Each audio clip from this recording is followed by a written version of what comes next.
ഒന്നും സംഭവിക്കുന്നില്ല ജീവിതത്തിൽ. അള്ളാഹു നേരത്തെ അത് നിശ്ചയിച്ചിട്ടല്ലാതെ യാദൃച്ഛികമായി ഒന്നും സംഭവിക്കുന്നില്ല. എന്തിനാണ് ഇങ്ങനെ ഒരു നേരത്തെ കൂട്ടിയുള്ള തീരുമാനം ഉണ്ടായത്? അതിൻ്റെ കാരണം നഷ്ടപ്പെട്ട ഒരു കാര്യത്തിൻ്റെ പേരിൽ സങ്കടപ്പെടാതിരിക്കാനാണ്. ആ കുട്ടിയുടെ മയ്യത്തുണ്ട് മുന്നിൽ, ആ വാപ്പയുടെ. ആ വാപ്പയാണ് ഈ വചനം വായിക്കുന്നത്. നഷ്ടപ്പെട്ട ഒന്നിൻ്റെ പേരിൽ സങ്കടപ്പെടാതിരിക്കാനാണ്. സംഭവിക്കുക തന്നെ ചെയ്യണം. അപ്പോൾ ചില ആളുകൾ പറയും, ഞാൻ നന്നാകാത്തിൻ്റെ കാരണം അല്ലല്ലേ, അല്ല നേരത്തെ കൂട്ടിയത് തീരുമാനിച്ചതല്ലേ. അല്ല, അത് വേറെ കാര്യം. ജീവിതത്തിന് രണ്ട് വശങ്ങളുണ്ട്. ഏതാണ് ആ രണ്ട് വശം? ഒന്നാമത്തെ വശം, നമുക്ക് യാതൊരു ചോയ്സും ഇല്ലാത്തൊരു വശമുണ്ട്. നമ്മുടെ ജനനം, നമ്മുടെ മരണം. നമ്മൾ ആണാകണോ പെണ്ണാകണോ, വെളുത്തവനാകണോ കറുത്തവനാകണോ, അറബിയാകണോ ഇന്ത്യക്കാരനാകണോ, ജീവിതത്തിലുണ്ടാകുന്ന അപകടങ്ങൾ, രോഗങ്ങൾ, വേദനകൾ, പരീക്ഷണഘട്ടങ്ങൾ, ഇതിലൊന്നും നമുക്കൊരു ചോയ്സും ഇല്ല. അതൊക്കെ അള്ളാഹിൻ്റെ തീരുമാനമായിട്ട് അങ്ങനെ നടക്കും. എന്നാൽ നമുക്ക് ചോയ്സുള്ളൊരു ഭാഗമുണ്ട്. അതേതാണ്? നമ്മൾ എന്ത് പറയണം, എന്ത് പറയണ്ട, എന്ത് ചെയ്യണം, എന്ത് ചെയ്യണ്ട, എന്ത് ധരിക്കണം, എന്ത് ധരിക്കണ്ട, എങ്ങനെ ജീവിക്കണം, എങ്ങനെ ജീവിക്കണ്ട, അത് നമ്മുടെ തീരുമാനമാണ്. ഈ അബൂബക്കർ സിദ്ദീഖ് റളിയല്ലാഹു അൻഹു സ്വർഗ്ഗത്തിൽ പോയത് അദ്ദേഹത്തിൻ്റെ തീരുമാനമാണ്. വേണമെങ്കിൽ നരകത്തിലേക്കുള്ള വഴി തിരഞ്ഞെടുക്കായിരുന്നു. അബൂജഹൽ നരകത്തിൽ പോയിട്ടുണ്ടെങ്കിൽ അത് അദ്ദേഹത്തിൻ്റെ തീരുമാനമാണ്. അയാൾക്ക് വേണമെങ്കിൽ സ്വർഗത്തിലേക്കുള്ള വഴി തിരഞ്ഞെടുക്കായിരുന്നു. രണ്ട് വഴികളുണ്ടായിരുന്നു മുമ്പിൽ. അതാണ് വഹദൈനാഹുൻ നജ്ദൈൻ എന്ന് പറഞ്ഞത്. രണ്ട് വഴികളുണ്ട് മുന്നിൽ. എന്നിട്ട് ഒരാൾ പറയാണ്, ഞാൻ നന്നാകാത്തിൻ്റെ കാരണം അല്ലല്ല, അയാളാണ്. സ്വർഗത്തെക്കുറിച്ച് നരകത്തെക്കുറിച്ച് പറയുന്നിടത്തൊക്കെ അല്ല പറഞ്ഞിട്ടുണ്ട്, ബിമാ കസബത് ഐദീക്കും, നിങ്ങൾ സമ്പാദിച്ചതുകൊണ്ട് അത് നേടിയത്. അല്ലാഹ് അല്ല ഒരാളെ നന്നാക്കുന്നതും, അല്ലാഹ് അല്ല ഒരാളെ കേടുവരുത്തുന്നതും, അയാൾ തന്നെയാണ്. ചെറിയ ചെറിയ വിഷമങ്ങളിൽ പോലും മനസ്സ് തകരുന്ന ആളുകളുണ്ട്. എന്നാൽ വലിയ വലിയ സങ്കടങ്ങളിലും പ്രതിസന്ധികളിലും പോലും മനസ്സിനെ പിടിച്ചിരുത്തുന്ന ആളുകളുണ്ട്. അങ്ങനെയാകാൻ നമുക്ക് കഴിയട്ടെ.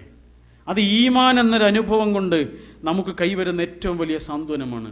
വിശുദ്ധ ഖുർആൻ സൂറത്തുൽ ഹദീദിലെ 21-ാമത്തെ വചനത്തിൽ പറഞ്ഞൊരു കാര്യമുണ്ട്, മാ അസ്വാബ മിൻ മുസീബത്തിൻ ഫിൽ അർളി വലാ ഫീ അൻഫുസിക്കും ഇല്ലാ ഫീ കിതാബിൻ മിൻ ഖബ്ലി അൻ നബ്റഅഹ ഇന്ന ദാലിക അലല്ലാഹി യസീർ ലികൈലാ തഅദു അലാ മാ ഫാത്തക്കും വലാ തഫ്റഹു ബിമാ ആതാക്കും വല്ലാഹു ലാ യുഹിബ്ബു കുല്ല മുഖ്താലിൻ ഫഖൂർ. നിങ്ങളുടെ ജീവിതത്തിലോ ഈ ഭൂമിയിലോ അല്ലാഹ് നമ്മളോട് പറയാം, ഒന്നും സംഭവിക്കുന്നില്ല.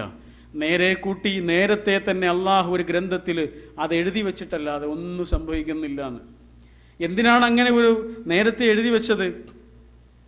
ലികൈലാ തഅസൗ അലാ മാ ഫാത്തക്കും, നമുക്ക് നഷ്ടപ്പെട്ട ഒരു കാര്യത്തിൻ്റെ പേരിൽ നമ്മൾ സങ്കടപ്പെടാതിരിക്കാനാണ്. വലാ തഫ്റഹൂ ബിമാ ആതാക്കും, കിട്ടിയ ഒരു സംഗതിയുടെ പേരിൽ അതിരുവിട്ട് ആനന്ദിക്കാതിരിക്കാനുമാണ്. എന്നിട്ട് പറയാം, അങ്ങനെ അതിരുവിട്ട് ആനന്ദിക്കുന്നവർ അള്ളാഹ്ക്ക് ഇഷ്ടമല്ല, അഹങ്കരിക്കുന്നവർ അള്ളാഹുവിന് ഇഷ്ടമല്ല.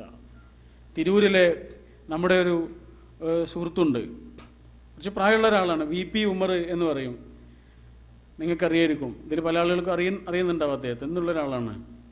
അദ്ദേഹം ഒരിക്കൽ പറഞ്ഞാണ്, അദ്ദേഹത്തിൻ്റെ മകൻ നല്ല യുവാവായിരിക്കുന്നൊരു സമയത്ത്, പഠിച്ചുകൊണ്ടിരിക്കുന്ന സമയത്ത് ഫുട്ബോൾ കളിക്കിടയിൽ പിന്നെ പരസ്പരം ഒരു കളിക്കാരനോട് കൂട്ടിമുട്ടിയിട്ട് തലക്ക് മാരകമായ മുറിവേറ്റ് മരിച്ചുപോയി. നമ്മുടെ പ്രസ്ഥാനത്തിലൊക്കെ പ്രവർത്തകനായിരുന്ന നല്ല പ്രതിഭാശാലിയായിരുന്നൊരു കുട്ടിയായിരുന്നു. ഒന്ന് ആലോചിച്ചു, ഒരു മകൻ നഷ്ടപ്പെട്ട വാപ്പയുടെ സങ്കടത്ര വലുതായിരിക്കും. അദ്ദേഹം പറഞ്ഞു, അന്ന് എൻ്റെ വീട്ടിൽ ഒരുപാട് ആളുകൾ വന്നു, കുറേ ആളുകൾ എന്നെ വന്നിട്ട് ആശ്വസിപ്പിക്കുന്നുണ്ട്, പക്ഷെ എനിക്കതൊന്നും ഒരു ആശ്വാസമാവില്ല. അതിനിടയ്ക്ക് NV അബ്ദുറഹ്മാൻ സാഹിബ് വന്നു, അരീക്കോടുള്ള. അദ്ദേഹം പറയാണ്, NV വന്നിട്ട് എന്നോട് ചോദിച്ചു, ഇവിടെ ഖുർആൻ പരിഭാഷ ഉണ്ടോ എന്ന് ചോദിച്ചു. ഉണ്ടെന്ന് പറഞ്ഞു. എന്നാൽ അതൊന്ന് എടുത്തുകൊണ്ടിരുന്നു. ഞാനത് എടുത്തു കൊണ്ടുവന്നു. എന്നിട്ട് എന്നോട് പറഞ്ഞു, സൂറത്തുൽ ഹദീദ് എടുക്കുമെന്ന് പറഞ്ഞു. ഞാൻ സൂറത്തുൽ ഹദീദ് എടുത്തു. അതിൽ 21-ാമത്തെ ആയത്തൊന്ന് വായിച്ചിട്ട് അതിൻ്റെ അർത്ഥം ഒന്ന് പറയുന്നത്. അദ്ദേഹം പറയാണ്, അദ്ദേഹത്തിൻ്റെ ജീവിതത്തിൽ ഏറ്റവും നിർണായകരമായൊരു സമയത്ത്, നിർണായകമായൊരു നിമിഷത്തിൽ ഖുർആൻ എങ്ങനെയാണ് ഏറ്റവും വലിയ സമാധാനത്തിൻ്റെ ഒരു പുതുമഴയായി അദ്ദേഹത്തിൻ്റെ മേൽ ചൊരിഞ്ഞത് എന്ന ഒരു അനുഭവമാണ് അദ്ദേഹം വിശദീകരിക്കുന്നത്. സൂറത്തുൽ ഹദീദ് എടുക്കാൻ പറഞ്ഞു, 21-ാമത്തെ ആയത്ത് ഓതാൻ പറഞ്ഞു, ഞാൻ ഓതി കൊടുത്തു. മാ അസാബ മിൻ മുസീബത്തിൻ ഫിൽ അർദി വലാ ഫീ അൻഫുസികും ഇല്ലാ ഫീ കിതാബിൻ മിൻ ഖബ്ലി അൻ നബ്റഹ. ഒന്നും സംഭവിക്കുന്നില്ല ജീവിതത്തിൽ, അള്ളാഹു നേരത്തെ അത് നിശ്ചയിച്ചിട്ടല്ലാതെ. യാദൃച്ഛികമായി ഒന്നും സംഭവിക്കുന്നില്ല. എന്തിനാണ് ഇങ്ങനെ ഒരു നേരത്തെ കൂട്ടിയുള്ള തീരുമാനം ഉണ്ടായത്? അതിൻ്റെ കാരണം നഷ്ടപ്പെട്ട ഒരു കാര്യത്തിൻ്റെ പേരിൽ സങ്കടപ്പെടാതിരിക്കാനാണ്. ആ കുട്ടിയുടെ മയ്യത്തുണ്ട് മുന്നിൽ, ആ വാപ്പയുടെ. ആ വാപ്പയാണ് ഈ വചനം വായിക്കുന്നത്. നഷ്ടപ്പെട്ട ഒന്നിൻ്റെ പേരിൽ സങ്കടപ്പെടാതിരിക്കാനാണ്. സംഭവിക്കുക തന്നെ ചെയ്യും അത്. വലാ തഫ്റഹു ബിമാ ആതാക്കും, കിട്ടിയ ഒന്നിൻ്റെ പേരിൽ അതിരുവിട്ട് ആനന്ദിക്കാതിരിക്കാനുമാണ്. നഷ്ടപ്പെടേണ്ടത് നഷ്ടപ്പെടുക തന്നെ ചെയ്യും. ചിലതൊന്നും എത്ര ആവശ്യപ്പെട്ടാലും അള്ളാഹ് നമുക്ക് തരൂല. ചിലതൊക്കെ എത്ര ആവശ്യപ്പെട്ടില്ലെങ്കിലും കോരിച്ചൊരിഞ്ഞ് തരും. അള്ളാഹുവിൻ്റെ രീതി അതാണ്. ഇന്ത്യൻ പാർലമെൻറ്റ് രൂപീകരിക്കുന്ന സമയത്ത് അതിനെക്കുറിച്ചൊരു ചർച്ച നടന്നപ്പോൾ നമ്മുടെ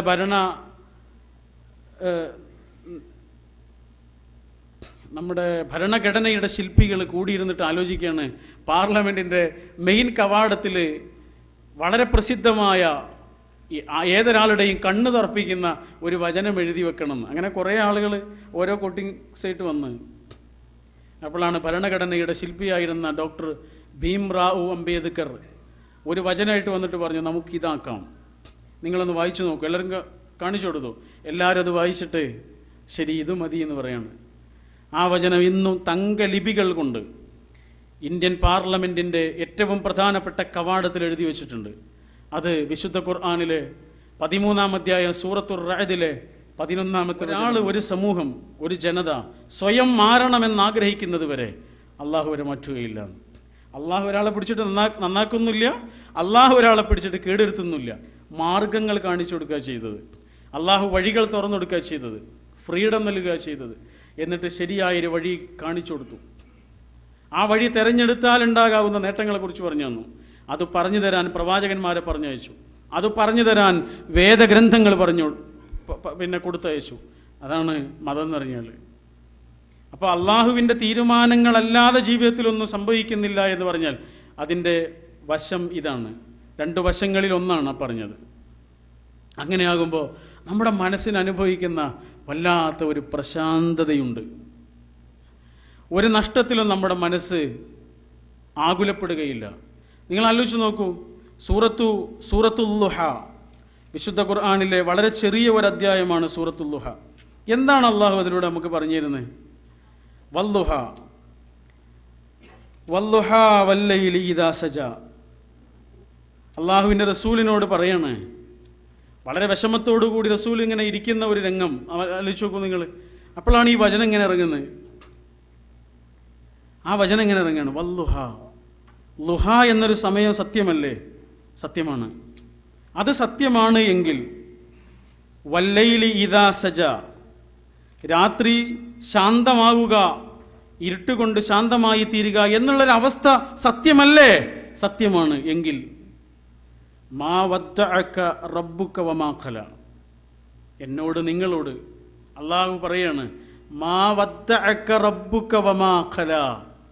എത്ര വലിയ പരീക്ഷണങ്ങൾ ജീവിതത്തിൽ വന്ന് ഇടുത്തിയായി പെയ്തു വീഴുമ്പോഴും, നമ്മളൊരു അന്യ രാജ്യത്താണ് താമസിക്കുന്നത്. ഈ രാജ്യത്തിന് ഈ രാജ്യത്തിൻ്റെതായ നിയമങ്ങളുണ്ടാവും.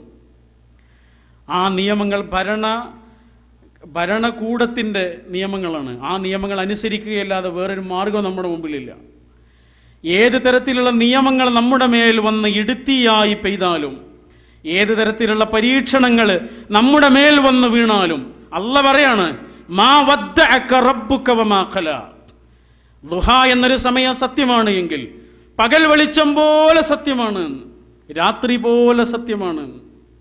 മാ വദ്ദഅക റബ്ബുക വമാ ഖല, നിന്റെ റബ്ബ് നിന്നെ കൈവടിയില്ല, നിന്റെ റബ്ബ് നിന്നെ കൈവടിഞ്ഞിട്ടില്ല, നിന്റെ റബ്ബ് നിന്നെ വെറുക്കുകയുമില്ല. വലൽ ആഖിറതു ഖൈറുൻ ലക മിനൽ ഊല. ഈ ഒന്നാമത്തെ ജീവിതത്തെക്കാൾ നിനക്ക് നല്ലത് രണ്ടാമത്തെ ജീവിതമാണ്. വരാനിരിക്കുന്ന ലോകമാണ് ഈ ലോകത്തേക്കാൾ നിനക്ക് നല്ലത്. എന്തിനാ പേടിക്കുന്നത്?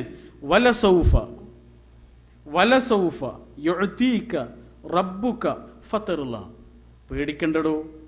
എത്ര ഒരു സാന്ത്വനമാണ് ആലോചിച്ചു. ആ ഒരു ശൈലിയിലല്ല പറയുന്നത്. പേടിക്കണ്ട, നിനക്ക് തരും നിന്റെ റബ്ബ്. വലസൗഫ യുഅതീക റബ്ബുക, നിന്റെ റബ്ബ് നിനക്ക് തരും. ഫതറുള്ള, അപ്പൊ നിനക്ക് സന്തോഷവും. അലം യജിദിക യതീമൻ ഫആവാ, നിന്നെ യതീമായി കണ്ടപ്പോൾ, ഒന്നുമില്ലാതെ നീ അലഞ്ഞപ്പോൾ നിന്റെ റബ്ബ് നിനക്ക് അഭയം നൽകിയില്ലേ? ഇന്നലെ ഒരു സുഹൃത്ത് പറഞ്ഞതാ, എന്തിനാ പേടിക്കുന്നത്? ഏത് നിയമങ്ങൾ വന്നാലും എന്തിനാ പേടിക്കുന്നത്? ഒരു ഹവായി ചെരുപ്പും ഒരു കീസുമായിട്ടാണ് ഞാൻ ഈ ജിദ്ദയിൽ വന്നിറങ്ങിയത്. എന്തെല്ലാം അനുഗ്രഹങ്ങളാണ് എൻ്റെ റബ്ബ് എനിക്ക് ചൊരിഞ്ഞു തന്നത്. എന്തെല്ലാം അനുഗ്രഹങ്ങൾ. എൻ്റെ ഉമ്മയ്ക്ക് ഹജ്ജ് ചെയ്യാൻ അവസരമുണ്ടായി. എൻ്റെ വാപ്പയെ കൊണ്ട് ഞാൻ ഹജ്ജ് ചെയ്യിച്ചു. എൻ്റെ മക്കൾക്ക് സൗഭാഗ്യങ്ങളുണ്ടായി, എനിക്ക് വീടുണ്ടായി, എൻ്റെ മക്കളെ കെട്ടിച്ചു, വിദ്യാഭ്യാസം നേടിക്കൊടുത്തു. എന്തിനാ പേടിക്കുന്നത്? ഇതല്ലെങ്കിൽ മറ്റൊരു വഴി. ഒരു ഹവായി ചെരുപ്പും ഒരു കീസുമായി ഒരു കവറുമായിട്ട് ഈ ജിദ്ദയിൽ വന്നിറങ്ങിയ എന്നെ എൻ്റെ റബ്ബ് സംരക്ഷിച്ചിട്ടുണ്ടെങ്കിൽ ഇവിടുന്ന് പോകേണ്ടി വന്നാൽ ഒരു കൈക്കുമ്പിള് പോലെ എൻ്റെ റബ്ബ് എന്നെ കോരിയെടുക്കും എന്ന് പറയുന്ന ഒരാളുടെ ഉള്ളിൽ തളച്ചുമറിയുന്ന ഒരു ഈമാനിൻ്റെ ഇന്ധനമുണ്ട്. അത് പകരാൻ നമുക്ക് കഴിയണം. അത് കിട്ടാൻ നമുക്ക് കഴിയണം. ആ ഈമാനിന്റെ ശക്തി സംഭരിക്കാൻ കഴിഞ്ഞാൽ ഏത് നിയമത്തിന്റെ കാരിരുമ്പുകൾ വന്ന് തറച്ചാലും നമ്മുടെ മനസ്സ് പതറൂല. അതാണ് അല്ലാഹു പറയുന്നത്. അനാഥനായി നീ അലഞ്ഞപ്പോൾ നിനക്ക് അഭയം നൽകിയില്ലേ? വവജദക ളാല്ലൻ ഫഹദ, ലലാലത്തിലായിരുന്നപ്പോൾ, ഹിദായത്തിന്റെ വെളിച്ചം കിട്ടാതെ നീ അലഞ്ഞപ്പോൾ നിനക്ക് ഹിദായത്ത് തന്നവനല്ലേ ആ പഠിച്ചോൻ. വവജദക ആയിലൻ ഫഅഗ്ന, ഒന്നുമില്ലാതിരുന്ന നിന്നെ ഐശ്വര്യവാനാക്കിയില്ലേ നിന്റെ റബ്ബ്? ഒന്നുമില്ലാതിരുന്ന നിന്നെ ഐശ്വര്യവാനാക്കിയില്ലേ നിന്റെ റബ്ബ്? 20 കൊല്ലമായി ഈ സൗദി അറേബ്യയിൽ ജീവിക്കുന്ന ഒരാൾ തിരിഞ്ഞു നോക്കട്ടെ. ആ 20 കൊല്ലം മുമ്പുള്ള ജീവിതവും ഇന്നുള്ള അയാളുടെ ജീവിതവും. 20 കൊല്ലം മുമ്പായിരുന്നു അയാളുടെ മക്കള് ആ അവസ്ഥയിലായിരുന്നു ഇന്നെങ്കിൽ എന്തായിരിക്കും ഇന്നത്തെ അവസ്ഥ? ആലോചിക്കട്ടെ. അലഞ്ഞ നിന്നെ അഭയം നൽകിയവനല്ലേ നിന്റെ റബ്ബ്? അനാഥനായിരുന്ന നിന്നെ സനാഥനാക്കിയവനല്ലേ നിന്റെ റബ്ബ്? ദലാലത്തിലായിരുന്ന നിന്നെ ഹിദായത്തിലേക്ക് കൊണ്ടുവന്നവനല്ലേ നിന്റെ റബ്ബ്? എന്ന് പറഞ്ഞിട്ട് അല്ലാഹു പറയാ, ഇന്ന് നിനക്ക് നീ യതീമായിരുന്നപ്പോൾ നിനക്ക് നിന്റെ റബ്ബ് അഭയം നൽകി. എന്നാൽ ഇന്ന് അഭയമില്ലാതെ അലയുന്ന യതീമുകളുണ്ട്. അവരുടെ കാര്യത്തിൽ നീ എന്തു ചെയ്യണം? എന്നോട് നിങ്ങളോട് പറയുന്നു, ഫഅമ്മൽ യതീമ ഫലാ തഖ്ഹർ. അതുകൊണ്ട് ഒരു യതീമിനെയും നീ അടുപ്പിക്കാതിരിക്കരുത്, അവഗണിക്കരുത്. ഒരു യതീമിനെയും നീ അവഗണിക്കരുത്. നമ്മുടെ മക്കളെ പോറ്റുക എന്നുള്ളൊരു ഉത്തരവാദിത്തം പോലെ നമ്മുടെ ചുമലിൽ അല്ലാഹു തന്നിട്ടുള്ളൊരു ഉത്തരവാദിത്തമാണ് നമ്മുടെ ചുറ്റും ഒരു യതീമായ കുട്ടിയുണ്ടെങ്കിൽ ആ കുട്ടിയെ സംരക്ഷിക്കുക എന്നുള്ളത്. അല്ലേ? അതൊരു ഔദാര്യമൊന്നുമല്ല, ഉത്തരവാദിത്തമാണത്. യതീമായ മക്കളെ സംരക്ഷിക്കുക എന്നുള്ളത്. ഒരിക്കൽ റസൂലുള്ളാഹിയോട് വന്നിട്ട് ഒരു സ്വഹാബി പറയാണ്, റസൂലെ, എന്തോ കരുണ പറ്റിയതുപോലെ മനസ്സ്, സ്നേഹം പറ്റിയതുപോലെ ഒരു മനസ്സ്, എന്താണ് പരിഹാരം എന്ന് ചോദിച്ചപ്പോൾ ലോകം കണ്ട ഏറ്റവും നല്ല ഗുരുനാഥൻ അള്ളാഹുവിൻ്റെ ഹബീബായ റസൂൽ സല്ലല്ലാഹു അലൈഹി വസല്ലം അദ്ദേഹത്തോട് പറയാണ്, ഉണ്ടല്ലേ, മനസ്സിലൊരു വറ്റിയ അവസ്ഥയുണ്ടല്ലേ, ഒരു ഉണങ്ങിയ അവസ്ഥയുണ്ടല്ലേ, എന്നാളൊരു അനാഥ കുട്ടിയെ പോയിട്ട് ഒന്ന് തലോട്, ആ അനാഥ കുഞ്ഞിനെ ഒന്ന് ചേർത്ത് പിടിക്ക്. സ്നേഹം കിട്ടാത്തവന് സ്നേഹം കിട്ടുമ്പോൾ അറിയാം എന്താണ് സ്നേഹമെന്ന്. പിതാവിൻ്റെ ചൂട് കിട്ടാത്ത മകൻ അനുഭവിക്കുന്ന ആ സന്തോഷം അറിയുമ്പോൾ അറിയാം എന്താണ് ആ സ്നേഹമെന്ന്. അത് കിട്ടാത്തവന് കൊടുക്കുക എന്ന് പറഞ്ഞു. യതീമായ കുട്ടികളെ തലോടേണ്ടതിനെ കുറിച്ച് നമ്മൾ പ്രസംഗിക്കും. നമ്മുടെ ജീവിതത്തിൽ ഒരു യതീം കുട്ടിയെ നമ്മൾ തലോടിയിട്ടുണ്ടോ? ഞാൻ തലോടിയിട്ടുണ്ടോ? നിങ്ങൾ തലോടിയിട്ടുണ്ടോ? യതീമായൊരു കുട്ടിയെ. യതീമുകളെ കുറിച്ച് അല്ലാഹു പറയുമ്പോഴൊക്കെ അവിടെ മറഞ്ഞു കിടക്കുന്ന മറ്റൊരാശയമുണ്ട്. അതാരാ? വിധവയായൊരു സ്ത്രീയാണത്. യതീം എവിടെയുണ്ടോ അവിടെ വിധവയായൊരു സ്ത്രീ ഉണ്ടാവും. അസ്സാഇ അലൽ അർമിലത്തി വൽ മസാകീൻ കൽ മുജാഹിദി ഫീ സബീലില്ലാഹ്. വിധവകളായ സ്ത്രീകൾക്ക് വേണ്ടി പോരാടുന്നവർ. അസ്സാഇ അലൽ അർമിലത്തി വൽ മസാകീൻ, സാധുക്കളുടെ കാര്യത്തിൽ പോരാടുന്നവർ, വിധവകൾക്ക് വേണ്ടി പോരാടുന്നവൻ. കൽ മുജാഹിദി ഫീ സബീലില്ലാഹ്, അള്ളാഹിന്റെ മാർഗത്തിൽ വാളും പരിചയവും എടുത്തിട്ട് പോരാടുന്നവനെ പോലെയാണ്. എന്താ പറയാൻ കാരണം? പെട്ടെന്നൊന്നും കഴിയൂല, മനസ്സലിയൂല. അപ്പുറത്തേക്കും ഇപ്പുറത്തേക്കൊന്നും വേണ്ട. നമ്മുടെ കുടുംബത്തിലില്ലേ? എൻ്റെ കുടുംബത്തിലില്ലേ? നിങ്ങളുടെ കുടുംബത്തിലില്ലേ? പുരുഷന് ചെയ്യാൻ പല തരത്തിലുള്ള പരിമിതിയുണ്ട്. നമ്മുടെ കുടുംബത്തോടൊപ്പം നമുക്ക് ചെയ്തുകൂടെ? ഒരു വലിയ സൽക്കർമ്മത്തിൽ നമുക്ക് പങ്കാളികളായിക്കൂടെ? നമ്മുടെ കുടുംബത്തോടൊപ്പം നമുക്ക് ചെന്ന് കയറാവുന്ന ഇടമാണ് ഒരു വിധവയുടെ പുര എന്ന് പറഞ്ഞാൽ. ഒപ്പം ഇങ്ങനെ രണ്ടാൾ നടന്നു പോകുമ്പോൾ ഒരാളാണ് ഇല്ലാതാവുക. അതാണൊരു വിധവയുടെ വേദന. എത്ര വലിയൊരു സങ്കടമാണത്. അതുകൊണ്ടല്ലേ ഖുർആനാകട്ടെ ഹദീസാകട്ടെ അതിന് അത്രയും പ്രാധാന്യം കൊടുത്തത്. കൊണ്ടോട്ടിക്കടുത്ത് കരിപ്പൂർ എയർപോർട്ടിൻ്റെ തൊട്ട് താഴെ ഒരു സ്ഥാപനമുണ്ട്, ബിസ്മി ചാരിറ്റബിൾ ട്രസ്റ്റ് എന്നാണ് അതിൻ്റെ പേര്. വളരെ കുറച്ച് ആളുകൾ, വളരെ സാധാരണ ജോലി ചെയ്യുന്ന, അതിൻ്റെ ഏറ്റവും പ്രധാനപ്പെട്ട ഉത്തരവാദിത്തമുള്ള ഒരാൾ ഒരു ഓട്ടോറിക്ഷ തൊഴിലാളിയാണ്, ബഷീർ ഖാൻ എന്ന് പറയും. അവർ ചെയ്യുന്ന പ്രവർത്തനത നമ്മുടെ നാട്ടിലുള്ള എല്ലാ സഹകരണങ്ങളും അതുപോലെയുള്ള റിലീഫ് പ്രവർത്തനങ്ങളൊക്കെ നോക്കൂ. അതൊന്നും ചെന്നു കയറാത്ത ഒരു സ്ഥലമാണ്, അല്ലെങ്കിൽ ചെന്ന് കയറാത്തൊരു കൂട്ടരാണ് വിധവകൾ എന്ന് പറഞ്ഞാൽ. അത് കിട്ടുന്നില്ല. അത് ഒരാളോട് പറയാൻ പറ്റുമോ ഈ സങ്കടം? പറയാൻ പറ്റൂല. ആരോടാ അവരതൊന്ന് ഷെയർ ചെയ്യുക? അതിനാരെങ്കിലും ചെവി കൊടുക്കുമോ? കൊടുക്കൂല. ഈ കുറച്ച് ആളുകൾ മാത്രമുള്ള ഈ സംഘം ചെയ്യുന്നത് 150ഓളം വിധവകളെയാണ് അവർ പോറ്റുന്നത്. അവർക്കൊരു ചെറിയ സ്ഥാപനമുണ്ട്. ആ സ്ഥാപനത്തിൽ നമ്മൾ ചെന്ന് നോക്കിയാൽ ഒരു റൂം നിറയെ വസ്ത്രങ്ങളാണ്. ഒരു ഫാബ്രിക്സ് പോലെ വസ്ത്രങ്ങൾ കൂട്ടിവെച്ചിട്ടുണ്ട്. ഇതൊന്നും പുതിയ വസ്ത്രമല്ല, പഴയ വസ്ത്രങ്ങളാണ്. പണക്കാരായ ആളുകളുടെ വീട്ടിൽ ചെന്നിട്ട് അവർ സംഭരിച്ചതാണ്. ഇതിനാവശ്യക്കാരുണ്ട്. മറ്റേ റൂമിലൊരു റേഷൻ ഷോപ്പ് പോലെ ഭക്ഷണ സാധനങ്ങളാണ്, അരിയും ഗോതമ്പും പച്ചക്കറിയും ഒക്കെയാണ്. അത് കൊണ്ടുപോകാൻ ആൾ വരാനിരിക്കുന്നുണ്ട്. ഓരോ കുടുംബങ്ങളും ഇതിനെ പ്രതീക്ഷിച്ചുകൊണ്ട് ജീവിക്കുന്ന കുടുംബങ്ങളുണ്ട്. 150ഓളം കുടുംബങ്ങൾ ആ പരിസരത്ത് മാത്രം. അവർ പറയാണ് അടുത്ത മാസത്തേക്കുള്ള ഒരു ബജറ്റുകൾ ഉണ്ടാക്കിയില്ല, പടച്ചോൻ എത്തിച്ചേരാറുണ്ട് എന്ന്. ഒന്നിന് ഇതുവരെ ഒരു പ്രയാസം ഉണ്ടായിട്ടില്ല. ഒരു കുടുംബവും സഹായം കിട്ടാതെ പോയിട്ടില്ല. അസ്സാഇ അലൽ അർമിലത്തി വൽ മസാകീന കൽ മുജാഹിദി ഫീ സബീലില്ലാഹ്. അതുകൊണ്ട് യതീമിനെ അവഗണിക്കരുത്. ഫഅമ്മസ്സാഇല ഫലാ തൻഹർ. ചോദിച്ചു വരുന്ന ഒരാളെയും എന്തെങ്കിലും കൊടുത്തിട്ടല്ലാതെ വിടരുത് കേട്ടോ. എന്നിട്ട് പറയാ ഇന്നലെ ആ പറഞ്ഞ സുഹൃത്ത് പറഞ്ഞതുപോലെയുള്ള വാക്ക് പറയണമെന്ന് ഖുർആൻ പറയാ. വഅമ്മാ ബിനിഅമതി റബ്ബിക ഫഹദ്ദിസ്. നിന്റെ റബ്ബ് നിനക്ക് തന്ന റഹ്മത്തുകളില്ലേ, നിഅമത്തുകളില്ലേ, അതിനെക്കുറിച്ച് പറയേ. പരാതികളുടെ കെട്ടഴിക്കുന്നതിന് മുമ്പ് നിന്റെ റബ്ബ് നിനക്ക് കോരിച്ചൊരിഞ്ഞു തന്ന അനുഗ്രഹങ്ങളുടെ, നിഅമത്തുകളുടെ, റഹ്മത്തുകളുടെ ആ പെരുമഴയിൽ നീ കുളിച്ചു നിന്നിട്ടാണ് പറയുന്നത്. ചെറിയൊരു നഷ്ടത്തിൻ്റെ പേരിൽ, ചെറിയൊരു വേദനയുടെ പേരിൽ, ചെറിയൊരു പരീക്ഷണത്തിൻ്റെ പേരിൽ നിന്റെ റബ്ബിനെ നീ കുറ്റം പറയാണല്ലേ. എന്നെ തന്നെയാണല്ലോ പഠിച്ചവൻ ഇത് പരീക്ഷിക്കാൻ കണ്ടതെന്ന് പറയാണല്ലേ. അനുഗ്രഹങ്ങൾ കിട്ടിയപ്പോൾ നീ അത് പറഞ്ഞില്ലല്ലോ. എന്നെ തന്നെയാണല്ലോ അല്ലാഹ് ഈ അനുഗ്രഹങ്ങൾ കൊണ്ട് നടക്കുന്നതെന്ന് പറഞ്ഞില്ലല്ലോ. അത് പറയേ. അമ്മാ ബിനിഅമതി റബ്ബിക ഫഹദ്ദിസ്. നിഅമത്തുകളെ കുറിച്ച് പറയുന്നു. സൂറത്തുൽ ദുഹാ എന്ന അധ്യായം നമ്മുടെ മനസ്സിൽ ഒരേ സമയം ഒരു വിചാരണയായി തുടിക്കുന്ന വചനമാണ്, നമ്മുടെ മനസ്സിന് താക്കീതായി തീരുന്ന വചനമാണ്, നമ്മുടെ മനസ്സിന് പ്രതീക്ഷ പകരുന്ന വചനങ്ങളാണ് സൂറത്തുൽ ദുഹാ. ജീവിതത്തിനൊരു പുതിയ ഉൾക്കാഴ്ച തരികയാണ് ഖുർആൻ ചെയ്യുന്നത്, അല്ലാതെ വേറൊന്നുമല്ല. എല്ലാവരും ജീവിക്കുന്നവരാ, പക്ഷെ ജീവിതത്തെക്കുറിച്ച് ആലോചിക്കുന്ന ആളുകൾ വളരെ കുറച്ചേ ഉണ്ടാവുള്ളൂ. ജീവിതത്തെക്കുറിച്ച് ആലോചിക്കാനാണ് ഖുർആൻ പറയുന്നത്. എല്ലാവരും ഒരു ഒഴുക്കാണ്, ആ ഒഴുക്കിലെങ്ങനെ പോകും. ഒഴുക്കിലേക്ക് ഒരു ശവത്തെ വലിച്ചെറിഞ്ഞ് നോക്കൂ, ആ ശവം അതിലും കൂടെ അങ്ങനെ ഒഴുകും.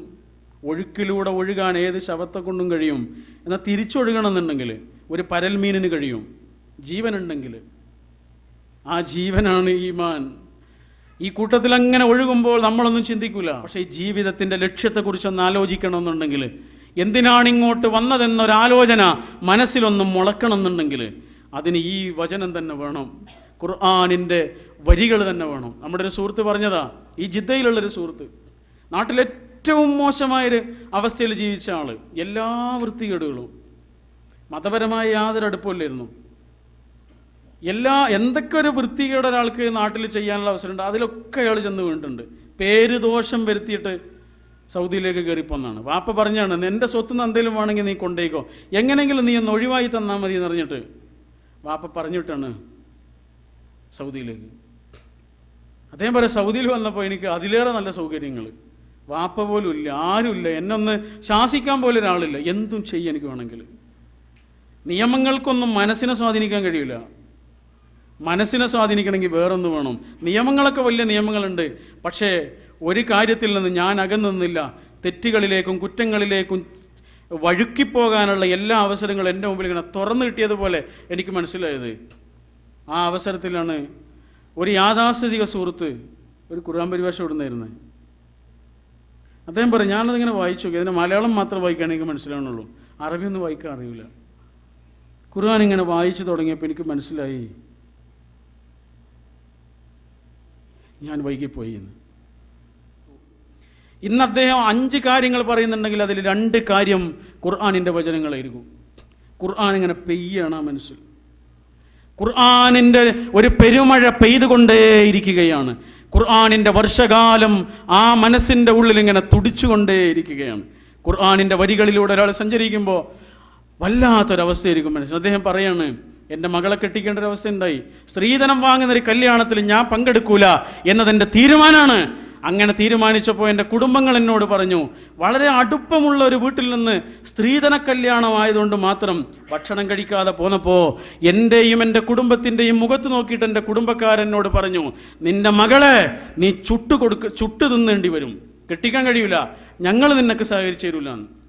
അദ്ദേഹം ആ കുടുംബം പറഞ്ഞതാ, നിൻ്റെ മകളെ നീ ചുട്ടു തിന്നേണ്ടി വരും, കെട്ടിക്കാൻ കഴിയില്ല, ഞങ്ങളുടെ സഹകരണം ഉണ്ടാവില്ല. അദ്ദേഹം പറയാ, എൻ്റെ മകളെ നിക്കാഹിന് പോലും ഒരു 10 പൈസ കൊടുക്കേണ്ടി വരാതെ ഈ സൗദി അറേബ്യയിൽ ഏറ്റവും മികച്ചൊരു ഭർത്താവിന് കെട്ടിച്ചു കൊടുക്കാൻ കഴിഞ്ഞത് അല്ലാഹ് എന്ന ഒരൊറ്റ പ്രതീക്ഷ കൊണ്ട് എൻ്റെ ജീവിതത്തിൽ ഉണ്ടായതാ. ഖുർആനാണ് എനിക്ക് ആ കരുത്ത് തന്നത്, ഖുർആനാണ് എൻ്റെ മനസ്സിന് പിടിച്ചു നിൽക്കാനുള്ള അഭയം നൽകിയത്, ഖുർആനാണ് എൻ്റെ മനസ്സിനെ സ്വാധീനിച്ച വചനങ്ങളുടെ സമാഹാരമാണിത്. അദ്ദേഹത്തിൻ്റെ വാക്കുകളിൽ ഖുർആനുണ്ട്, അദ്ദേഹത്തിൻ്റെ സംസാരങ്ങളിൽ ഖുർആൻ നിറയുന്നു.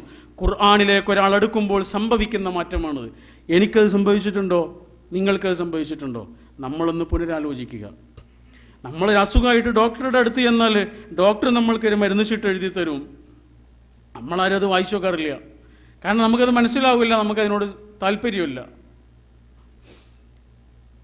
എവിടെയാണത് കൊണ്ടുപോയിട്ട് എന്ന് പോലും നമ്മൾ നോക്കാറില്ല. എന്നാൽ നമുക്ക് ഏറ്റവും പ്രിയപ്പെട്ട ഒരാൾ, നമ്മളെ വളരെയധികം ഇഷ്ടപ്പെടുന്ന ഒരാൾ ഒരു കത്ത് എഴുതി തന്നാൽ നമ്മളതെങ്ങനെ സൂക്ഷിക്കുക? വായിച്ച് വായിച്ച് വായിച്ച് മനപ്പാടായിരിക്കും. ഏറ്റവും പ്രിയപ്പെട്ടൊരു സ്ഥലത്ത് നമ്മൾ കൊണ്ടുപോയിട്ടത് വെക്കും, അല്ലേ? ഏറ്റവും താല്പര്യത്തോടു കൂടി അത് സംരക്ഷിക്കും. അങ്ങനെയാണെങ്കിൽ നമ്മെ ഏറ്റവും അധികം സ്നേഹിക്കുന്ന ഒരാൾ നമുക്ക് തന്നിട്ടുള്ള സന്ദേശങ്ങളുടെ സമാഹാരമാണ് ഈ ഗ്രന്ഥം. എങ്ങനെ സൂക്ഷിക്കണം? ഇമാം ഗസാലി റഹ്മത്തുള്ളാഹിയുടെ ഒരു വാക്കുണ്ട്, മരിച്ചുപോയ ഒരാൾ തിരിച്ചു വന്നാൽ എങ്ങനെ ഉണ്ടാവുമെന്ന്.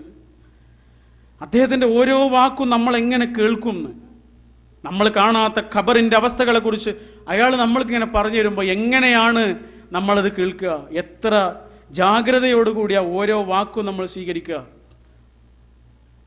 എങ്കിൽ അങ്ങനെ ഒരാൾ നമ്മുടെ വീട്ടിലുണ്ടല്ലോ. അതാണത്. നമ്മൾ കാണാത്ത ലോകങ്ങളിലൂടെ ഖുർആൻ സഞ്ചരിച്ചിട്ടുണ്ട്. നമ്മൾ കാണാത്ത കാഴ്ചകൾ ഖുർആൻ കണ്ടിട്ടുണ്ട്. നമ്മൾ കാണാത്ത സന്ദർഭങ്ങളിലൂടെയാണ് ഖുർആൻ കടന്നു വന്നത്. അങ്ങനെയാണെങ്കിൽ നമ്മൾ കാണാത്ത കാഴ്ചകൾ കണ്ട ഖുർആൻ പറഞ്ഞു തരുന്ന ഓരോ വാക്കും നമ്മളെങ്ങനെയാണ് സ്വീകരിക്കേണ്ടത്? എത്ര ജാഗ്രതയോടുകൂടിയാണ് സ്വീകരിക്കേണ്ടത്? എത്ര പേടിയോടുകൂടിയാണ് കേൾക്കേണ്ടത്? അതാണ് ഖുർആനിൻ്റെ അനുഭവം. എല്ലാത്തിലും വിസ്മയമാണ് ഖുർആൻ്റെ.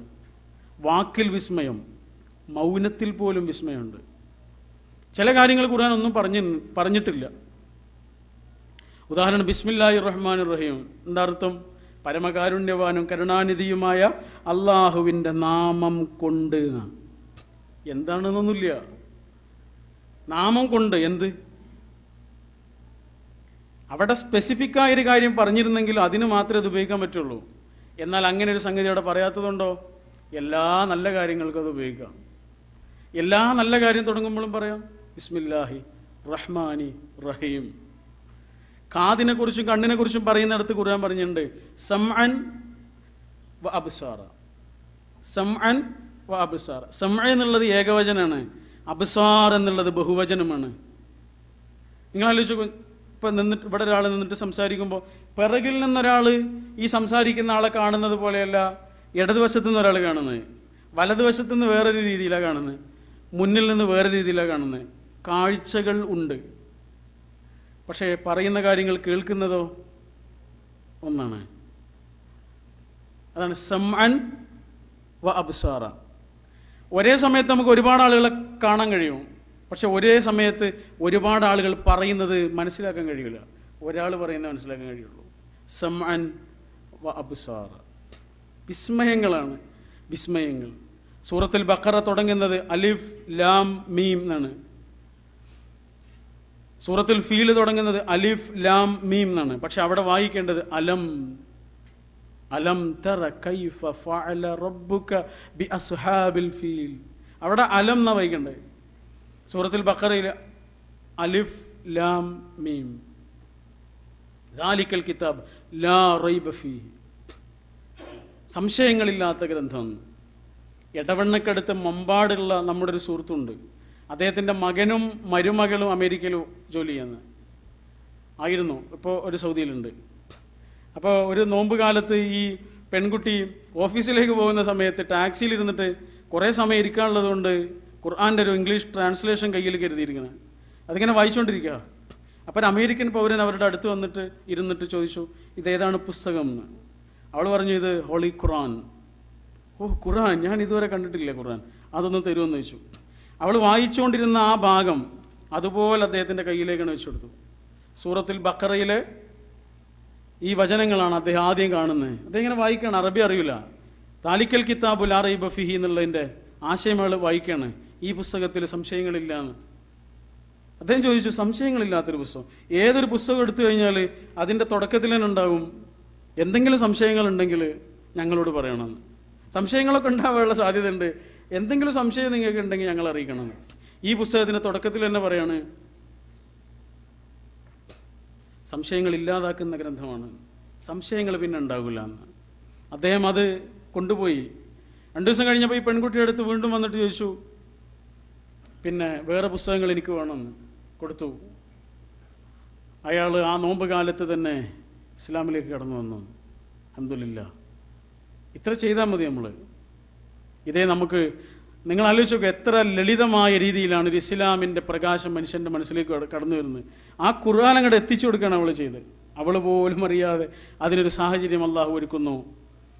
അവൾ ആ ഖുർആനുമായിട്ട് സഞ്ചരിക്കാൻ, യാത്ര ചെയ്യാൻ ഒരുങ്ങുന്നു. ആ യാത്ര ഒരു വലിയ യാത്രയുടെ തുടക്കമായി മാറുന്നു. ഒരു മനുഷ്യൻ്റെ വെളിച്ചത്തിലേക്കുള്ള ഒരു മഹായാത്രയുടെ കാരണമായിട്ടത് മാറുന്നു. അതാണ് അങ്ങനെ ഒരു അനുഭവം, അങ്ങനെ ഒരു ആസ്വാദനം ഖുർആനിൽ നിന്ന് നമുക്ക് കിട്ടണം. ഓരോ വാക്കിലും ഉണ്ട് അനേകം അർത്ഥങ്ങൾ. അപ്പം ഇണകളെക്കുറിച്ച് ഖുർആൻ പറഞ്ഞൊരു കാര്യം നിങ്ങൾ ആലോചിച്ച് നോക്കൂ. ഹുന്ന ലിബാസുല്ലക്കും വ അൻതുൽ ലിബാസുല്ലഹുന്ന. അവസാനിപ്പിക്കുകയാണ്. ഹുന്ന ലിബാസുല്ലക്കും വ അൻതുൽ ലിബാ. നമുക്ക് എല്ലാവർക്കും അറിയുന്ന, എല്ലാ നിക്കാഹ് കുത്തുബകളിലും അത് കേൾക്കാം. നിങ്ങളുടെ സ്ത്രീകൾക്ക് വസ്ത്രമാണ്, നിങ്ങളുടെ സ്ത്രീകൾ നിങ്ങൾക്ക് വസ്ത്രമാണ്, ഡ്രസ്സാണ് എന്ന്. എന്താണ് എൻ്റെ ആശയം? വലിയൊരാശയമല്ലേ അത്? എന്ന് പറഞ്ഞാൽ നമുക്ക് എന്തിനാണ് ഡ്രസ്സ്? ഡ്രസ്സ് കൊണ്ട് പല ഉപകാരങ്ങളുണ്ട് അല്ലേ? നമ്മൾ മറ്റുള്ളവർ കാണരുതെന്ന് ആഗ്രഹിക്കുന്നതൊക്കെ മറച്ചു വയ്ക്കുന്നത് ഈ ഡ്രസ്സ് കൊണ്ടാണ്. നമ്മുടെ ശരീരത്തോട് ഏറ്റവും ചേർന്ന് കിടക്കുന്ന ഈ ഡ്രസ്സാണ്. നമുക്കൊരു സൗന്ദര്യമാണ് ഡ്രസ്സ്. ചൂടിൽ നിന്ന്, തണുപ്പിൽ നിന്ന് ഒരു സംരക്ഷണമാണ് വസ്ത്രം. ഇങ്ങനെ പറഞ്ഞു നോക്കൂ. അങ്ങനെയാണെങ്കിൽ അതിലേറ്റവും പ്രധാനപ്പെട്ടൊരു പോയിന്റ് നിങ്ങൾ ആലോചിച്ച് നോക്കൂ.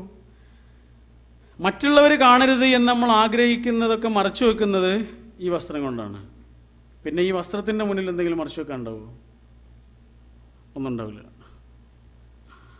അതാണ് ഒന്നും മറച്ചു വെക്കാത്തൊരു ബന്ധം, ഒന്നും ഹൈഡ് ചെയ്യാത്തൊരു ബന്ധം. ആ ബന്ധത്തിനുള്ളൊരു സുഖമുണ്ട്, ഒരു വല്ലാത്ത സുഖമായിരിക്കും അത്. അങ്ങനെയാണെങ്കിൽ ഭർത്താവിൻ്റെ കയ്യിൽ മൊബൈൽ ഫോൺ കൊടുത്തിട്ട് ഒന്ന് പുറത്തേക്ക് പോകാൻ ധൈര്യമുള്ള എത്ര സ്ത്രീകൾ നമ്മുടെ സമൂഹത്തിൽ ജീവിക്കുന്നുണ്ടോ? ഞാൻ ഇവിടെ ഇരിക്കുന്നവരെ കുറ്റപ്പെടുത്താൻ വേണ്ടിയില്ല, നമ്മുടെ സമൂഹത്തിൻ്റെ ഒരു അവസ്ഥയെക്കുറിച്ച് പറയാനാണ്.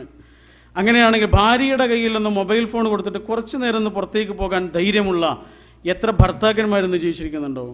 ഫേസ്ബുക്കിൻ്റെ ഇമെയിൽ ID-യുടെ പാസ്വേഡ് പരസ്പരം കൈമാറാൻ ധൈര്യമുള്ള ഇണകൾ എത്ര പേരുണ്ടാവും? ഹൈഡ് ചെയ്യാത്തൊരു ബന്ധമുണ്ടല്ലോ, ആ ബന്ധത്തിനുണ്ടാകുന്നൊരു ബർക്കത്തുണ്ട്. അവർ തമ്മിൽ അറിയുന്ന ഒരു സുഖമുണ്ട്. ഇനി ഖുർആൻ്റെ ആ വചനം ആലോചിച്ച് നോക്കൂ. ഹുന്ന ലിബാസുൽ ലക്കും വ അൻതുൽ ലിബാസുൽ ലഹുന്ന.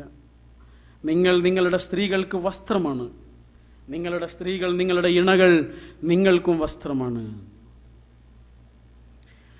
അങ്ങനെയാണ് ഖുർആനിൻ്റെ വരികൾ, ഖുർആനിൻ്റെ ആശയങ്ങൾ, ഖുർആനിൻ്റെ മൗനം, ഖുർആനിൻ്റെ സൂചന, ഖുർആനിൻ്റെ കഥാവിവരണം ഒക്കെ പറഞ്ഞിരുന്നത് എന്തിനാണ്? നേരത്തെ പറഞ്ഞതുപോലെ അള്ളാഹുവിൽ ചെന്ന് അവസാനിപ്പിക്കാനാണ്. എല്ലാ കാര്യങ്ങളും പറഞ്ഞിട്ട് അവസാനം അള്ളാഹുവിലേക്കാണ് ചെന്ന് കൊണ്ടുപോകുന്നത്. എല്ലാം പറഞ്ഞു തരുന്നത് അള്ളാഹുവിനെ മനസ്സിലാക്കാനാണ്. അത് മനസ്സിലാക്കിയ ഒരാളുടെ ജീവിതത്തിൽ ഉണ്ടാകുന്ന അനുഭവം വിസ്മയകരമായ, വിവരിക്കാനാവാത്തൊരനുഭവമാണ്. ആ അനുഭവത്തിൻ്റെ തണുപ്പിലേക്ക്, അള്ളാഹ് എന്നൊരറിവിൻ്റെ സുഖത്തിലേക്ക് വരാൻ നമുക്ക് കഴിയണം. അള്ളാഹു അതിന് നമ്മെ അനുഗ്രഹിക്കുമാറാവട്ടെ. എല്ലാ വാതിലുകൾ അടച്ചിട്ടാലും അള്ളാഹു ഒരു ജനൽ നമുക്ക് വേണ്ടി തുറന്നിടും. എല്ലാ വാതിലുകൾ അടച്ചാലും, ആരൊക്കെ കൊട്ടിയടച്ചാലും ഒരു ജനൽ അള്ളാഹു നമുക്ക് വേണ്ടി തുറന്നു തന്നിട്ടുണ്ട്. ഈ വാതിലിൽ ചെന്ന് മുട്ടാതെ, ഈ വാതിലിൽ ചെന്ന് മുട്ടി കാലം കഴിക്കാതെ ഈ ജനലിലൂടെ രക്ഷപ്പെടാനാണല്ലോ പറയുന്നത്.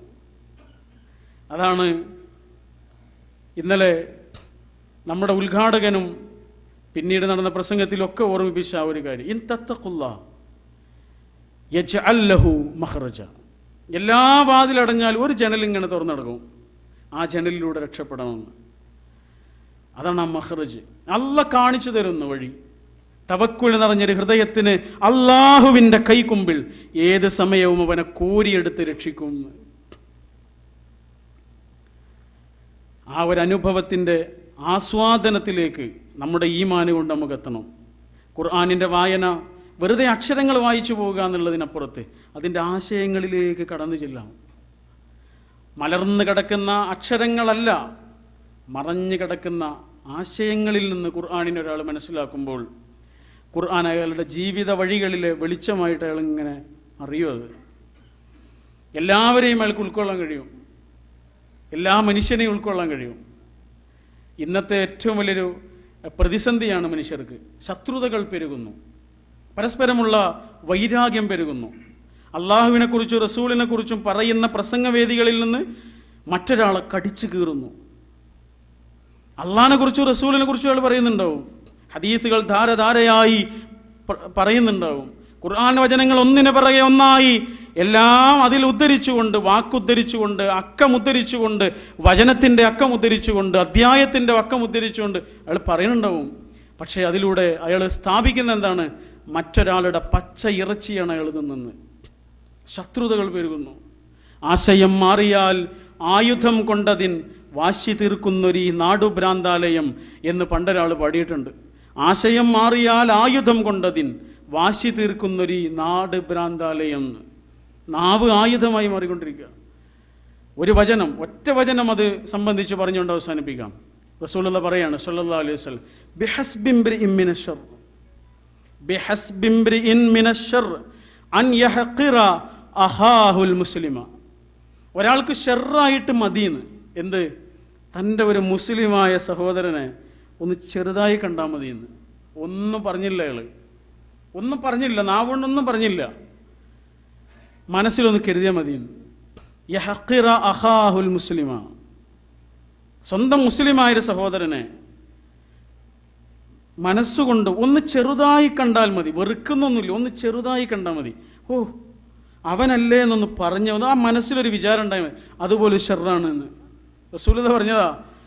ഇന്ന് പ്രസംഗങ്ങൾ, മതപ്രസംഗങ്ങൾ എന്ന് പറഞ്ഞിട്ട് നമ്മുടെ കേരളത്തിൻ്റെ തെരുവുകളിൽ നടക്കുന്ന ഓരോ പ്രസംഗ പരിപാടികളും പൊതുജനത്തിന് ബോറടിപ്പിക്കുകയാണ്. പരസ്പരമുള്ള ആക്ഷേപങ്ങളും ശത്രുതയും പോരും പെരുമയും ആൾക്കൂട്ടത്തിൻ്റെ പൊലിമയും കാണിക്കാനുള്ള സംഗതികളായി, സംരംഭങ്ങളായി അത് മാറിക്കൊണ്ടിരിക്കുന്നു. സ്നേഹത്തിൻ്റെ ഭാഷയിൽ ഏറ്റവും മനോഹരമായൊരു സന്ദേശം കൈമാറേണ്ട സദസ്സുകൾ, ആകാശത്തിന് ചുവട്ടിൽ ഏറ്റവും നല്ല ശൈലിയിൽ പറയേണ്ട കാര്യമാണ് ഇസ്ലാമിൻ്റെ കാര്യം. ഏറ്റവും നല്ല ഭാഷയിൽ അവതരിപ്പിക്കേണ്ട കാര്യമാണ്. ഏറ്റവും തെളിഞ്ഞ മനസ്സോടുകൂടി പറയേണ്ട കാര്യമാണ്. ഉള്ളിൻ്റെ ഉള്ളിൽ നിന്നുള്ള കാര്യമാണത് ദഅവത്ത് എന്ന് പറഞ്ഞാൽ. അതിൻ്റെ രൂപം തന്നെ ആകെ മാറിപ്പോയി. ദഅവത്ത് എന്ന് പറഞ്ഞാൽ അറിവുകൾ കൊടുക്കലാന്നാ ഇന്ന് പറയുന്നത്. അറിവുകൾ കൊടുക്കലല്ല ദഅവത്ത്, എക്സ്പീരിയൻസ് കൊടുക്കല. അതിന് വലിയ പ്രസംഗ ചാതുര്യമൊന്നും വേണ്ട. അതിനൊരുപാട് എഴുതാനൊന്നും കഴിയണ്ട, നല്ലൊരു മനസ്സുണ്ടായാൽ മതി. നമ്മൾ അറിയുന്നൊരു ഈമാൻ ഉണ്ടല്ലോ, അള്ളാഹ്, അത് നമ്മളൊന്ന് അനുഭവിക്കുക. ആ അനുഭവം മറ്റുള്ളവർക്ക് പറഞ്ഞു കൊടുക്കുക. അള്ളാഹ് റഹ്മാനാണ് എന്ന് എങ്ങനെയാണ് നമ്മൾ മറ്റൊരാൾക്ക് പറഞ്ഞു കൊടുക്കേണ്ടത്? കുറേ ടെക്സ്റ്റുകളാണോ പറഞ്ഞു കൊടുക്കേണ്ടത്? അല്ല സുഹൃത്തുക്കളെ, നമ്മൾ അനുഭവിച്ചൊരു റഹ്മത്തുണ്ട് അള്ളാഹിൻ്റെ, അതാണ് പറഞ്ഞു കൊടുത്തു നോക്കൂ. നമ്മുടെ ജീവിതത്തിൽ അള്ളാഹ് റഹ്മാനാണ് എന്ന് നമ്മുടെ കണ്ണിൻ്റെ മുന്നിൽ നമ്മൾ കണ്ട ഒരു നിമിഷത്തെക്കുറിച്ച് നമ്മുടെ സുഹൃത്തിനോടൊന്ന് പറഞ്ഞു കൊടുത്തു നോക്കൂ. എന്നിട്ട് ഈ ടെക്സ്റ്റുകൾ പറഞ്ഞു കൊടുത്തു നോക്കൂ. അയാൾക്ക് അപ്പം മനസ്സിലാവും ആരാണ് അള്ളാഹ് റഹ്മാനാണ്. അതാണ് ദഅവത്ത്. അതിന് വലിയ പ്രസംഗത്തിനുള്ള കഴിവൊന്നും വേണ്ട, അതിനൊരുപാട് എഴുതാനുള്ള കഴിവും വേണ്ട, ആർക്കും ചെയ്യാൻ കഴിയും. അതുകൊണ്ടാണ് പറയുന്നത് ദഅവത്ത് എല്ലാവരുടെയും ബാധ്യതയാണ്. അള്ളാഹു അനുഗ്രഹിക്കുമാറാവട്ടെ. വലിയ കടപ്പാടുകളുടെ നടുവിലാണ് നമ്മളുള്ളത്. ആ കടപ്പാടുകൾ സാക്ഷാത്കരിക്കാതെ ജീവിതം അള്ളാഹു ഉദ്ദേശിച്ച വിധം, അള്ളാഹു തൃപ്തിപ്പെടുന്ന വിധം മുന്നോട്ട് കൊണ്ടുപോകാൻ നമുക്ക് കഴിയില്ല. ഏറ്റവും പ്രധാനപ്പെട്ട ബാധ്യത അതുമാത്രം ഓർമ്മിപ്പിച്ചുകൊണ്ട് ഈ സംസാരം അവസാനിപ്പിക്കുകയാണ്. നമ്മുടെ ഉമ്മയും നമ്മുടെ ഉപ്പയും ജീവിതത്തിൽ ഏറ്റവും വലിയ സൗഭാഗ്യമാണത്. നഷ്ടപ്പെട്ടവർക്കറിയാം ആ സൗഭാഗ്യത്തിൻ്റെ ആഴം എത്ര വലുതാണ് എന്ന്. അവരോടുള്ള കടപ്പാട്, അവരോട് നിർവഹിക്കേണ്ട ബാധ്യതകൾ, ഏതെങ്കിലും തരത്തിലൊരു പോരായ്മ നമ്മൾക്ക് സംഭവിച്ചിട്ടുണ്ട് എങ്കിൽ തീർച്ചയായും അള്ളാഹു നമ്മളെ പിടിക്കും. ഒരു സംശയവും അതിലില്ല. ഖുർആൻ അള്ളാഹുവിനോടുള്ള കടപ്പാട് കഴിഞ്ഞാൽ പിന്നെ ഏറ്റവും പ്രാധാന്യപൂർവ്വം പറഞ്ഞിട്ടുള്ള കടപ്പാടാണ് ഉമ്മയും ഉപ്പയും. ഒരു സഹാബി റസൂലുള്ളാഹിയോട് വന്നിട്ട് പറയാം, റസൂലേ, ഞാനും എൻ്റെ ഉമ്മയും ചുട്ടുപഴുത്ത മരുഭൂമിയിലൂടെ നടന്നു പോകുമ്പോൾ എൻ്റെ ഉമ്മയുടെ കാലിൽ ആ മരുഭൂമിയുടെ ചൂട് തട്ടുമല്ലോ എന്ന് വിചാരിച്ചിട്ട് എൻ്റെ ഉമ്മയെ ഞാൻ തോളിലേറ്റി റസൂലേ. എൻ്റെ ഉമ്മയെ തോളിലേറ്റിക്കൊണ്ട് ഞാൻ കിലോമീറ്ററുകൾ ദൂരം നടന്നു. റസൂൽ, എൻ്റെ ഉമ്മയോട് ഞാൻ വീട്ടേണ്ട കടമൊക്കെ, ഉമ്മയോട് വീട്ടേണ്ട നന്ദിയുടെ കടമയൊക്കെ അതോടുകൂടി വീടുമോ എന്ന് ചോദിച്ചു. റസൂലുള്ള പറഞ്ഞു, എവിടെ വീടും? ലാ വലാ ബിസഫ്റത്തിൻ വാഹിദ. നിന്റെ ഉമ്മ നിനക്ക് വേണ്ടി കരഞ്ഞ ഒരു കണ്ണീരില്ലേ, ഒരു നെടുവീർപ്പില്ലേ, അതിന് പോലും പകരാവില്ല എന്നാണ്. കരച്ചില് നല്ല പറഞ്ഞു, ഒരു നെടുവീർപ്പിന് പോലും പകരം. എൻ്റെ മോനെ എന്ന് പറഞ്ഞിട്ട് നമ്മുടെ ഉമ്മ നെഞ്ചത്ത് കൈവച്ചുകൊണ്ട് കരഞ്ഞൊരു കരച്ചിലില്ലേ, അതിന് പോലും പകരാകൂല എന്ന് തുടങ്ങിയതാ ഈ കാത്തിരിപ്പ്. ഇന്നും കാത്തിരിക്കുക നമ്മളെ. ഇന്നോ ഇന്നലെയോ തുടങ്ങിയല്ല, നമ്മൾ ഈ ലോകത്തേക്ക് വരുന്നതിന് മുമ്പ് തുടങ്ങിയതാ നമ്മളെ കാത്തിരിക്കൽ. നമുക്ക് പേരിട്ടവർ, നമുക്ക് നമ്മുടെ കൈകളിൽ പിടിച്ച് നമുക്ക് പിച്ച നടത്തിയവർ, നമുക്ക് ജീവിതത്തിൻ്റെ എല്ലാ സന്തോഷങ്ങളിലും കൂടെ നിന്നവർ, നമ്മുടെ സങ്കടങ്ങളിൽ നമ്മളെക്കാളേറെ സങ്കടപ്പെട്ടവർ, നമ്മുടെ വേദനകളിൽ നമ്മളെക്കാളേറെ വേദനിച്ചവർ, അവരാണത്. ഇമാം റാസി റഹ്മത്തുള്ളാഹിയുടെ കുടുംബത്തിൽ സ്വത്ത് ഓഹരി വെക്കുന്ന സമയത്ത് ഓരോ മകനും പറഞ്ഞു, എനിക്ക് അവിടുത്തെ പറമ്പ് വേണം, എനിക്ക് ഇവിടുത്തെ പാടം വേണം, എനിക്ക് അവിടുത്തെ തോട്ടം വേണം. ഇമാം റാസി റഹ്മത്തുള്ളാഹി പറയാ, എനിക്ക് ഉമ്മനെയും വാപ്പനെയും വേണം, ബാക്കിയൊക്കെ നിങ്ങൾ എടുത്തോളൂ. ഒരു കാഴ്ചപ്പാടാണത്. കുറച്ചു മുമ്പ് നമ്മുടെ ഒരു സുഹൃത്ത് ഒരു വണ്ടിയിൽ വന്നിട്ട് നിന്ന്, നാട്ടിൽ കാറിൽ, അദ്ദേഹത്തിൻ്റെ ഭാര്യയും മുന്നിലെ സീറ്റിൽ ഇങ്ങനെ ഇരിക്കുന്നുണ്ട്. ബാക്കിലുണ്ട് ഉമ്മയും കുറച്ച് കുട്ടികളും ബാക്കിലെ സീറ്റിൽ കൊണ്ടുപോയിട്ട് ആണ് തള്ളിയതുപോലെ. ആ ഉമ്മ എവിടെ ഇരിക്കണ്ടേ ആ ഉമ്മ? മുന്നിലാണ്. ആ മുന്നിലേക്ക് ആ ഉമ്മയെ കൈ പിടിച്ച് കൊണ്ടുവരേണ്ടത് ആരാണ്? ആ മകളാണ്. അപ്പം അവൾ മകളാവും, ഇപ്പം അവൾ മരുമകളാണ്. ആ ഉമ്മയെ കൈ പിടിച്ചുകൊണ്ട് ആ ഉമ്മയെ മുന്നിൽ കൊണ്ട് അവൾ ഇരുത്തിയിട്ടിരുന്നെങ്കിൽ അവൾ മകളായി മാറും. മക്കളെയാണ് നമുക്ക് വേണ്ടത്, മരുമക്കളെയല്ല. മറുമക്കളെയാണ് നമുക്ക് വേണ്ടത്, മരുമക്കളെയല്ല, മറ്റു മക്കളെയാണ് വേണ്ടത്. മകനെപ്പോലൊരു മകൾ, അതാണ് മറുമകൾ. മകളെപ്പോലെ ഒരു മകൻ, അതാണ് മറുമകൻ. അല്ലാതെ മരുമകനല്ല നമുക്ക് വേണ്ടത്. അങ്ങനെ കടപ്പാടുകളുടെ ലോകത്ത് കടപ്പാടുകൾ നിർവഹിച്ചുകൊണ്ട്, ബാധ്യതകളുടെ ലോകത്ത് ബാധ്യതകൾ വിസ്മരിക്കാതെ ജീവിച്ചുകൊണ്ട്, അല്ലാഹ് എന്നൊരനുഭവം കൊണ്ട് ജീവിതം മുഴുവനും സന്തോഷഭരിതമായിക്കൊണ്ട് എല്ലാ പ്രതിസന്ധികളിലും ആ ഒരനുഭവം ആസ്വാദ്യകരമായി രുചിച്ചറിയുന്നവരായി മാറാൻ ഏതൊരു സാധാരണ മുസ്ലിമിനും കഴിയുന്ന ഒരനുഭവമാണ് ഈമാനിൻ്റെ അനുഭവം. ആ ഒരനുഭവത്തിലേക്ക് എത്തുവാൻ അള്ളാഹു നമുക്ക് തൗഫീക്ക് നൽകുമാറാവട്ടെ. നേരത്തെ പറഞ്ഞൊരൊറ്റ കാര്യം വീണ്ടും ആവർത്തിച്ച് പറയട്ടെ. ഒരു ദിവസത്തിൽ ഏറ്റവും പ്രീഷ്യസായ വിലപിടിപ്പുള്ളൊരു സമയമായി അള്ളാഹു നമുക്ക് പറഞ്ഞു തന്നിട്ടുള്ള സമയമാണ് രാത്രിയുടെ അന്ത്യയാമങ്ങൾ. നമുക്ക് കരയാനും നമുക്ക് തൗബ ചെയ്യാനും നമ്മുടെ സങ്കടങ്ങൾ പറയാനും നമ്മുടെ ആവലാതികൾ ബോധ്യപ്പെടുത്താനും ലോകം മുഴുവനും നിദ്രയിൽ ആണ്ടുകിടക്കുമ്പോഴും ചുറ്റുമുള്ളവരെല്ലാം കിടന്നുറങ്ങുമ്പോഴും നമ്മൾ എഴുന്നേറ്റിരുന്ന് രാത്രിയുടെ അന്ത്യയാമങ്ങളിൽ അള്ളാഹുവിനോട് നടത്തുന്ന വാക്കുകൾ, പ്രതിജ്ഞകൾ, അഭ്യർത്ഥനകൾ, തൗബ, അതിനോളം വലിയ ശക്തിമത്തായൊരു സന്ദർഭം ഒരു ദിവസത്തിൽ വേറെ ഇല്ല എന്നാ റസൂലുള്ളാഹി സ്വല്ലല്ലാഹു അലൈഹി വസല്ലം പറഞ്ഞു. ഖുർആനിലും പറഞ്ഞിട്ടുണ്ട്. ആ സമയത്തെ ഉപയോഗപ്പെടുത്താനുള്ള ഒരു പ്രതിജ്ഞ ഈ ഒരു പ്രോഗ്രാമിൻ്റെ ഫലമായി ഉണ്ടായാൽ അത് ഈ പ്രോഗ്രാമിൻ്റെ ഏറ്റവും വലിയൊരു വിജയമായിരിക്കും. ഞാനും നിങ്ങളും അത്തരമൊരു പ്രതിജ്ഞയിലേക്ക് ജീവിതത്തെ പുനരവലോകനം ചെയ്യാനും പുനഃസംഘടിപ്പിക്കാനും നമുക്ക് കഴിയട്ടെ. അള്ളാഹു നമ്മുടെ പാപങ്ങൾ പുറത്തു തരികയും നമ്മുടെ വീഴ്ചകളെ പരിഹരിച്ചു തരികയും നമ്മുടെ ജീവിതത്തിൽ അറിവില്ലായ്മയെ പരിഹരിച്ചു തരികയും അതുകൊണ്ട് ചെയ്തു പോയ പാളിച്ചകളിൽ നിന്ന്, പോരായ്മകളിൽ നിന്ന് കരകയറ്റുകയും ചെയ്യുമാറാവട്ടെ. ദയാലുവായ അള്ളാഹുവേ, ഞങ്ങൾക്ക് വന്നുപോയ എല്ലാ തരത്തിലുള്ള വീഴ്ചകളിൽ നിന്നും ഞങ്ങൾക്ക് നീ രക്ഷയും സമാധാനവും പാപമോചനവും നൽകി അനുഗ്രഹിക്കണമേ. ഞങ്ങളുടെ ഇടയിൽ നിന്ന് പലതുകൊണ്ടും വിഷമങ്ങൾ അനുഭവിക്കുന്ന ആളുകളുണ്ട് നാഥ. രോഗം കൊണ്ട് വലയുന്നവരുണ്ട്, മക്കളില്ലാത്തത് കൊണ്ട് വിഷമിക്കുന്നവരുണ്ട്, വാർദ്ധക്യം കൊണ്ട് വിഷമിക്കുന്ന മാതാപിതാക്കളുണ്ട്, കടങ്ങൾ കൊണ്ടും സങ്കടങ്ങൾ കൊണ്ടും മറ്റു തരത്തിലുള്ള വെല്ലുവിളികൾ കൊണ്ടും ജീവിതത്തിൽ പ്രതിസന്ധി നിറഞ്ഞവരുണ്ട് നാഥ. അവർക്കെല്ലാവർക്കും ആശ്വാസം നിറഞ്ഞൊരു പരിഹാരം പ്രദാനം ചെയ്യണമേ.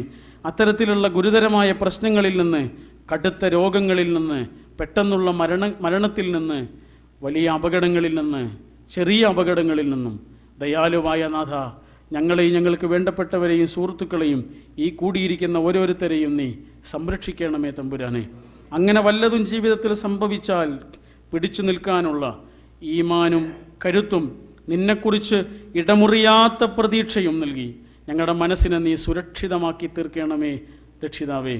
അള്ളാഹുവെ, ഞങ്ങളുടെ ഇടയിൽ നിന്ന് മരണപ്പെട്ടു പോയിട്ടുള്ള കുറേ ആളുകൾ, അതിൽ മാതാപിതാക്കളുണ്ട്, ഇണകളുണ്ട്, മക്കളുണ്ട്, സഹോദരങ്ങളുണ്ട്, വല്യുപ്പന്മാരുണ്ട്, വല്യുമ്മമാരുണ്ട്, വേണ്ടപ്പെട്ടവരായ ഒരുപാട് ആളുകളുണ്ട്.